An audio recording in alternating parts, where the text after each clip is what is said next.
Karen Miller, a Zen master, her master Maezumi Roshi, when he was asked what is the goal of his practice, he smiled and said, "I practice to make my heart tender."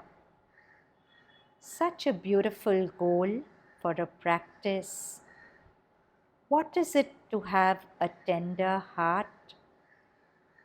One of my friends beautifully said that when she's in a certain zone of consciousness, she's at war with everyone and everything, and she finds it easy to dislike everyone and everything. When she's in another zone within her, she finds it easy to connect and like or love everything.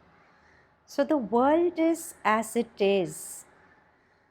It's we and the state of mind we are in that sees the world as an enemy or sees the world as a comrade, an inner vision that helps us to feel connected with the world and see it as a comrade is the tender heart. My yoga teacher gave us a beautiful example that normally he has a bath with cold water, but when he put a certain cooling oil on his body and he went for a bath, he instinctively turned on the geyser and then was struck with the realization that the outer temperature was what it was every day. But when he had smeared himself with something, that's when the outside felt hotter or cooler. Whatever thoughts we cover ourselves with, we'll think it's the environment which is hot or cold. But it's really our consciousness which is creating the illusion of a hot or cold environment. An environment which is conducive and friendly, or an environment which is hostile and full of animosity. And when we are in that zone of animosity, we'll constantly attract conflict into our life.